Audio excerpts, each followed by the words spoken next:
qué.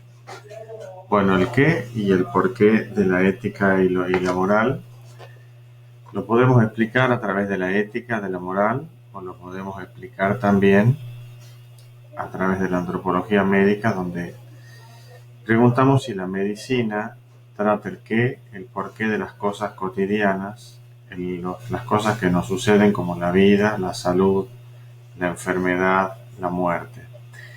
Y nuestro objetivo es enseñarles a los estudiantes a pensar más que a memorizar, a actuar reflexionando acerca de lo que significa cada uno de los instantes de los actos que realizamos, de los actos médicos que realizamos.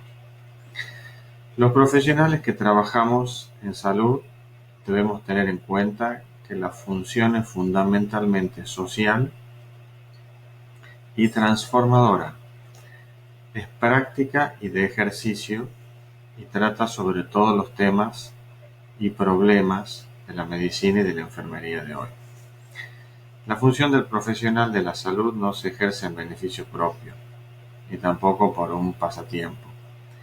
Tiene un valor social y un valor trascendente. Por eso se dice que tiene un valor similar a lo que se considera el concepto de una misión. Esta misión o estas misiones están profundamente relacionadas con la profesión y directamente relacionadas con la vocación. La vocación en humanismo está subordinada a una vocación más sublime, que es la vocación de hombre, que acepta la condición humana, que acepta las consecuencias que esta acción conlleva. Entonces, esta profesión es formación, es trabajo, estudio, tendencia al bienestar, función social, transforma, es misión y es vocación. Es decir, estos principios son la expresión de nuestro propósito, la expresión de tener una misión y una vocación en cada acto médico. Vamos a ver, como dice Fernando Savater, para Savater, que tiene un libro muy interesante dirigido a su hijo que se llama Ética para Amador, él dice que no cree que la ciencia sirva para zanjar ningún debate, pero sí cree que la ética sirve para iniciar los debates. Es decir, no sirve para solucionarlos, pero sí para empezar a iniciarlos a ellos. Cuando hablamos de ética y de moral, vamos a ver que hay principios que son universales a todas las personas, que son los primeros principios, que son los principios de la ética natural. Estos principios, en cierta forma, condicionan o obligan a los seres humanos, independientes de la raza, de la condición social, de la religión o de la política, y son tres fundamentales los naturales. El primero, de que todo ser humano es autónomo e inviolable. El segundo es que todos los seres humanos tienen iguales derechos. Y el tercero es que ningún ser humano tiene derecho a hacer daño a otro ser humano sin necesidad. O sea, estos principios reflexionamos porque son los primeros y son la base de toda ética natural, ¿sí? Que es lo que nos permite, en cierta forma, después, de manera particular y de manera concienzuda, encarar todos los tipos o todos los formatos de ética y de moral existentes. ¿Por qué decimos que todo ser humano es autónomo, que todo ser humano es inviolable? Porque cada ser humano es único y significa que eso lo distingue de cada especie. Es único porque no hay dos seres absolutamente iguales, de ahí nace el concepto de individuo, ¿sí? De individuo, de individualidad, ¿sí? Y de persona, con sus derechos y con sus deberes. La autonomía, autónomo, significa que es una persona de principio a fin, que no puede ser utilizado como un medio, y porque es libre de definir la orientación de su vida y decidir sobre su vida, sobre el transcurrir, sobre su muerte y la forma y los medios para poder alcanzarlo, ¿sí? Esta autonomía no es una autonomía absoluta, porque todos los seres humanos al vivir en sociedad y ayudarse mutuamente hacen que necesiten, dentro de este ordenamiento natural, decidir sobre su propia vida, disponer siempre y cuando esta persona pueda decidir inviolablemente. Todo ser humano, ¿por qué dice que tiene iguales derechos? Porque la igualdad de derechos es una igualdad de naturaleza y a su vez es una igualdad ante la ley, ¿sí? Coincidiendo los derechos iguales para todos seres, aquellos que habitan este mundo.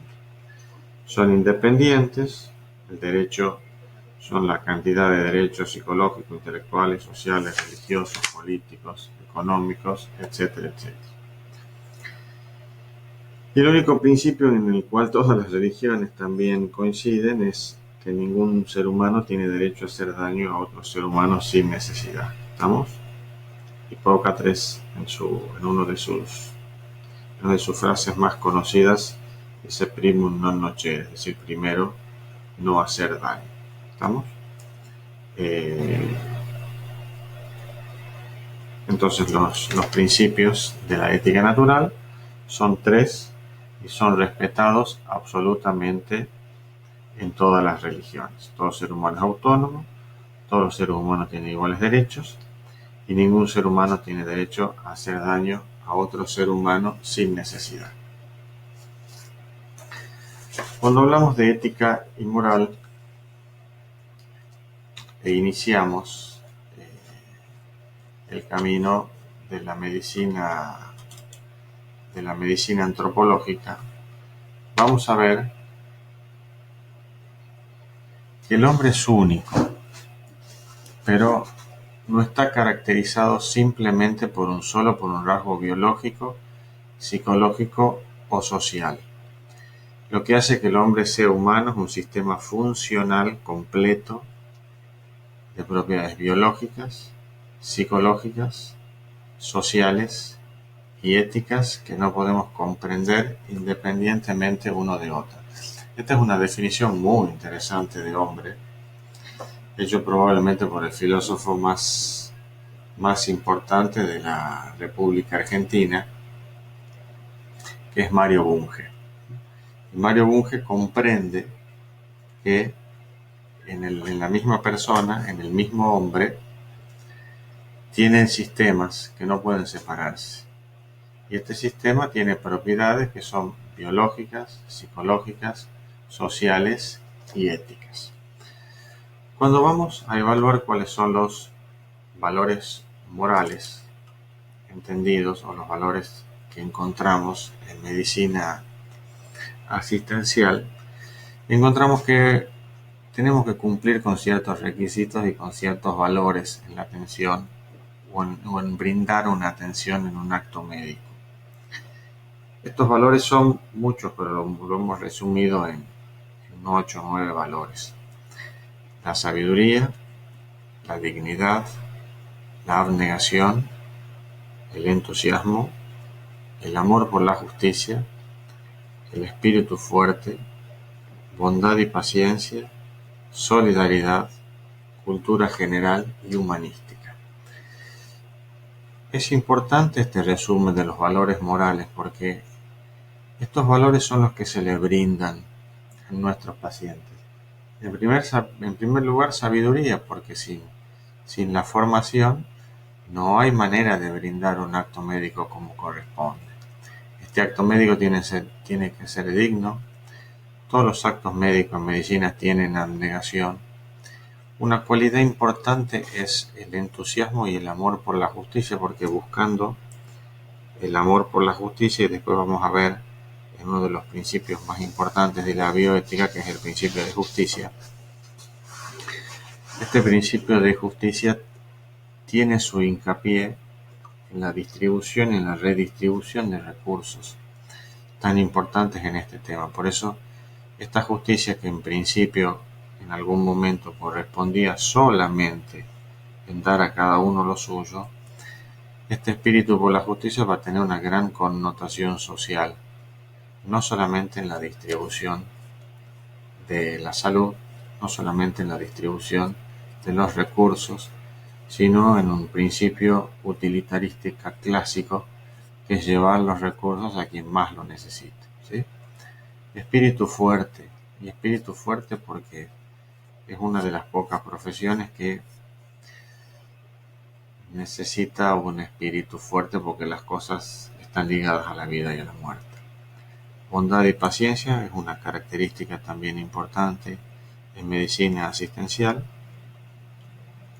Solidaridad y educación también es importante porque se necesita, sobre todo en este momento, de llevar la ayuda a quien más necesite.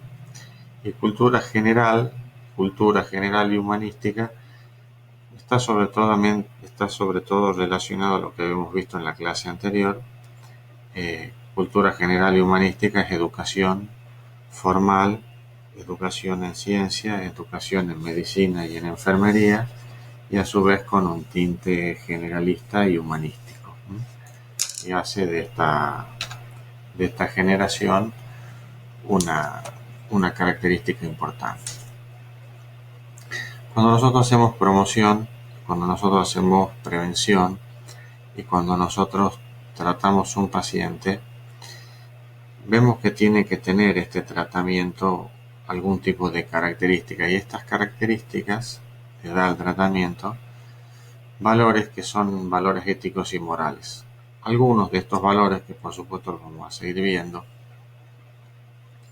son los valores que conocemos como equidad, democracia, ciudadanía, desarrollo, participación, asociación, políticas públicas saludables, desarrollo de habilidades personales, colaboración intersectorial y desarrollo sostenible.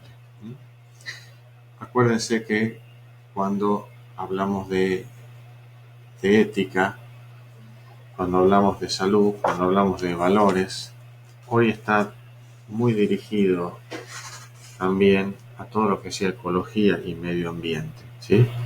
¿Por qué? Porque toda ética se apoya en una premisa.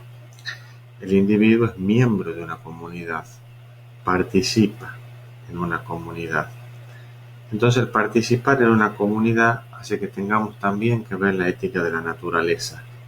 Entonces, estos límites se amplían, incluyen el suelo, el agua, las plantas, el medio ambiente, la urbanización, ¿sí? O sea que la ética ecológica requiere una meditación crítica acerca de las consecuencias de nuestro estilo de vida, de nuestra forma de vida, de nuestra urbanización. Los seres humanos permanentemente necesitamos a la naturaleza para poder desarrollar nuestro potencial. En este uso y abuso de la naturaleza se ha producido lo que se conoce como crisis ambiental o crisis ecológica. Por lo tanto, el planteo de esta medicina ética y moral requiere valores nuevos, sistemas sociales y estructuras políticas dirigidas hacia esto. En un ejemplo normal, ¿qué significa valores ecológicos, valores en ética y en ecología? El planteamiento de, por ejemplo, en qué lugar está un sistema de salud, si este sistema de salud tiene ventilación, tiene cloacas, tiene políticas sanitarias saludables, si los residuos se depositan en tal o cual lugar, etcétera, etcétera, etcétera. Es decir, una preocupación por el ambiente. Y la ética humana no puede separarse ni del ambiente ni de los hechos biológicos, ¿sí? La crisis ambiental es mucho más profunda que el ruido, que la incomodidad, tiene que ver con nosotros, con la naturaleza.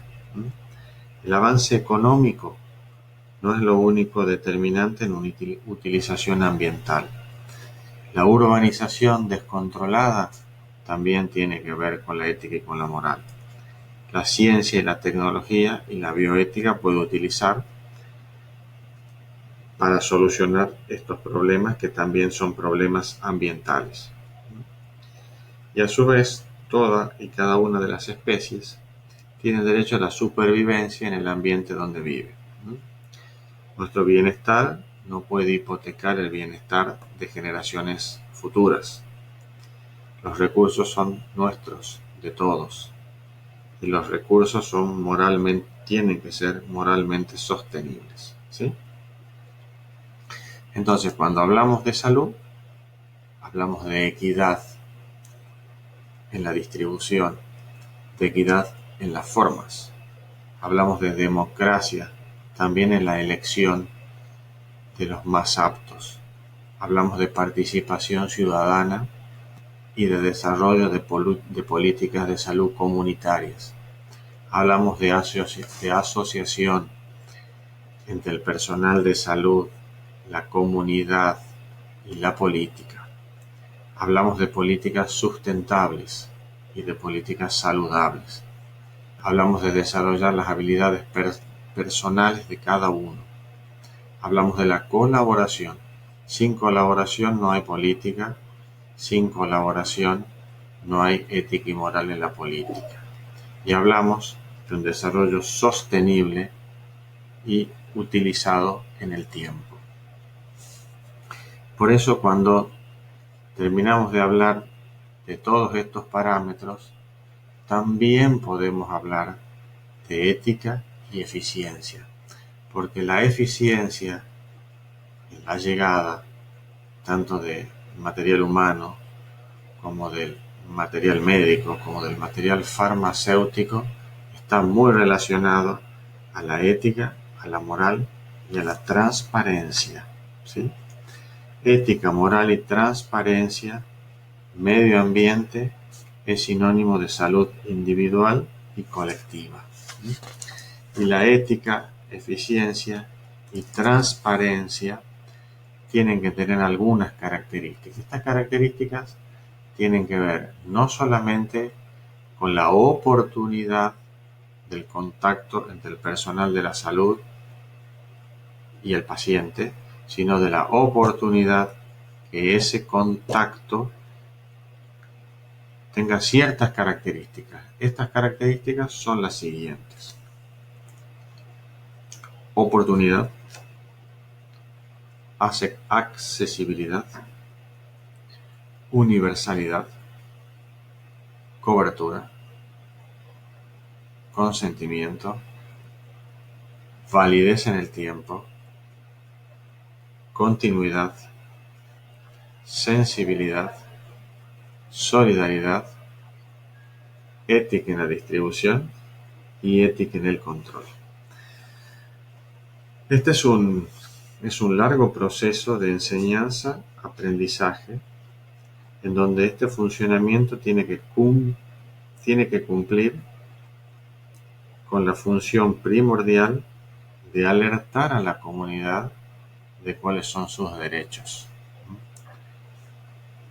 El horizonte no es solamente técnico. Educación ambiental significa compromiso, educación con la naturaleza y con el futuro. Tratamos que ética y eficiencia se relacione y se base en la moderación, con renuncia al consumismo, y que vele por la evolución social y económica, que pueda abarcar a todos los niveles de existencia, y que veamos a la calidad de nuestra relación con las personas y con nuestro entorno, más la justicia social, como un paradigma a cumplir, como un plan destinado a mejorar el tratamiento y la condición humana, social y económico de cualquier pueblo. Estos son proyectos que se hacen en forma libre y respetuosa. Y tratamos que la eficiencia cumpla con estas características. ¿Qué significa la oportunidad? La oportunidad significa que en tiempo y forma y con accesibilidad, tanto en la parte médica como en la parte de llegada y farmacéutico, pueda tener llegada a quien más lo necesite. universalidad y haciendo gala de los que son principios utilitarios, tratamos que quien lo necesita pueda conseguirlo en el momento que lo necesite. La cobertura significa que tenemos que ampliar nuestra base de cobertura para que todo lo que sean medicamentos, vacunas y atención sean dirigidas hacia los lugares donde se los solicita. Consentimiento es un largo proceso que conocemos como consentimiento idóneo o consentimiento informado, que es el respeto por la otra persona, porque es brindar información que no todo el mundo la tiene, es permitir que la persona pueda entender esa información, pueda reciclar esa información y en base a esa información pueda elegir, ¿sí? Es importante que todo lo que ofrecemos tenga validez en el tiempo y una continuidad. ¿Qué significa continuidad? Que de nada nos sirve implantar hoy un programa, por ejemplo, de salud sexual y reproductiva y que lleve medicamentos y anticonceptivos durante 3 meses, ¿sí? La validez en el tiempo y la continuidad es más importante. La sensibilidad significa poder encontrar dónde se necesita más, ¿no? ¿Dónde se necesita un programa de este tipo? ¿En un barrio carenciado o en un barrio de gente pudiente? Tiene que ver eso también con la solidaridad y con la ayuda. Lo mismo que tiene que ver con la ética en la distribución y, muy importante, en eficiencia, ética y moral, el control de quien lleva a cabo esto. ¿Por qué? Porque nosotros hablamos de ética y eficiencia en general dentro de una salud quebrantada y en general en un sistema donde probablemente haya desocupación, miseria y pobreza.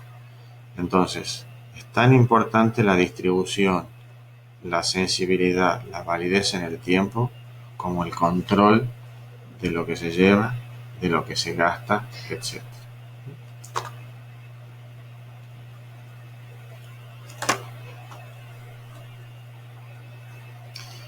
Hipócrates tiene en una de las definiciones, en uno de sus aforismos muy interesantes, de los primeros aforismos, dice que la vida es breve, el arte extenso,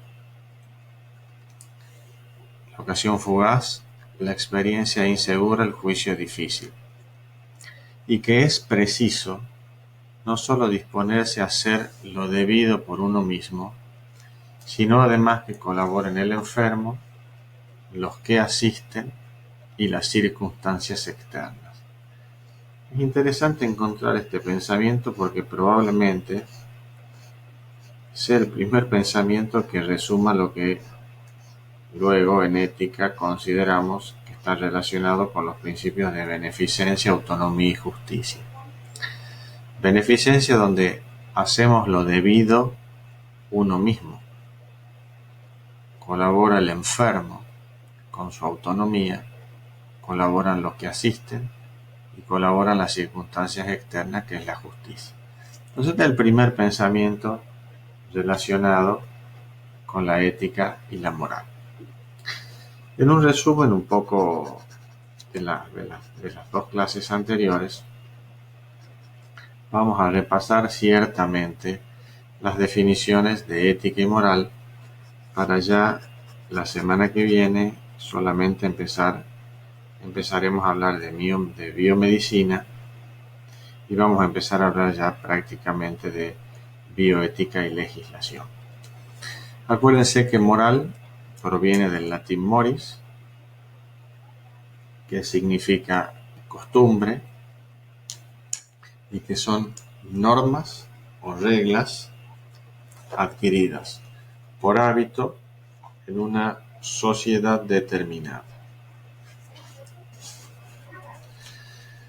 Es decir, que moral es el conjunto de comportamientos y normas que nosotros aceptamos o consideramos como válidos, ¿sí? La ética proviene del griego ethos y significa modo de ser, costumbres, una ciencia que busca razones últimas y universales para adecuar la conducta del hombre al bien del universo. Es decir, la ética es la reflexión sobre por qué consideramos válidos y comparamos los diferentes actos morales, ¿sí? Entonces, en este arte de vivir, la ética y la moral, si bien se usan como sinónimos, no son sinónimos. ¿Estamos? La ética tiene un montón de divisiones, de los cuales ya hemos visto, sobre todo hemos visto a lo largo de la historia. Puede ser objetiva, puede ser subjetiva. Hemos visto ya las diferentes clasificaciones. Hemos visto que se la puede dividir en absolutista o ética de Kant. Hemos visto que se la puede dividir en utilitarista. Hemos visto que se la puede dividir en utilitarista, imperativa o del justo medio. O también se la puede dividir en la ética principista, que tiene que ver con Kant, en la ética utilitarista o consecuencialista y en la ética de la cordura o del justo medio, ¿sí? Acuérdense que según las visiones de la ética puede ser una visión principista, una visión utilitarista, una visión consecuencialista. ¿Cuál es de estas divisiones la que ha predominado hasta la actualidad? Hasta la actualidad la que ha predominado con múltiples variantes es la ética consecuencialista. Es decir, que tienen importancia los principios, pero lo que más tiene importancia es la consecuencia de las acciones, basados en cierta forma en un principio que es el principio que comienza siendo de los epicúreos y el placer y termina siendo el principio de David Hume, de Stuart Mill, de Adam Smith, de Sidgwick, etcétera, etcétera, etcétera. ¿Estamos? Es decir, la transformación del consecuencialismo en principio o ética utilitarista hasta lo que conocemos como concepción anglosajona del utilitarismo y consecuencialismo, en donde el utilitarismo se le ha agregado la propiedad, la parte económica, la moderación, la libertad, el estudio de las consecuencias, etcétera, etcétera. Entonces, ética absolutista, que ya hemos hablado, obra según una obligación moral máxima, con principios universales, prácticamente sin excepciones, con imperativo categórico, casi sin casos particulares, en donde el principio de la acción es el rector, en donde la razón y la ética se encuentran dentro del hombre e importa más el principio que las consecuencias. Obra muy importante y muy interesante de Immanuel Kant. Lo utilitarista también ya hemos dicho, mayor felicidad para mayor cantidad de personas, se fija en las consecuencias y en los principios, tiene que ver mucho con la Revolución 1907 de los Estados Unidos, tiene que ver mucho con las consecuencias y con las características de las consecuencias y con un acto que tiene que ver con la responsabilidad y con la moderación y con la democracia y con la igualdad, en donde se trata de buscar el bien común para la mayor cantidad de personas sin renegar del bien personal. Entonces, estas escuelas utilitaristas han sido, hasta el día de hoy, han sido transformadas, ¿sí? calcula las consecuencias, maximiza la utilidad de la acción y la mejor consecuencia es cuando este efecto se produce para la mayor cantidad de personas. Habiendo hecho un resumen de la ética y moral, habiendo tenido en cuenta, como dice Fernando Savater, que la ética probablemente solamente no sirva para zanjar ningún debate y su oficio sea para colaborar a iniciarlos a todos, empezamos a partir de la próxima clase con los temas de bioética. Y empezamos con los temas, les diría, un poco más interesantes de la bioética. Muchas gracias.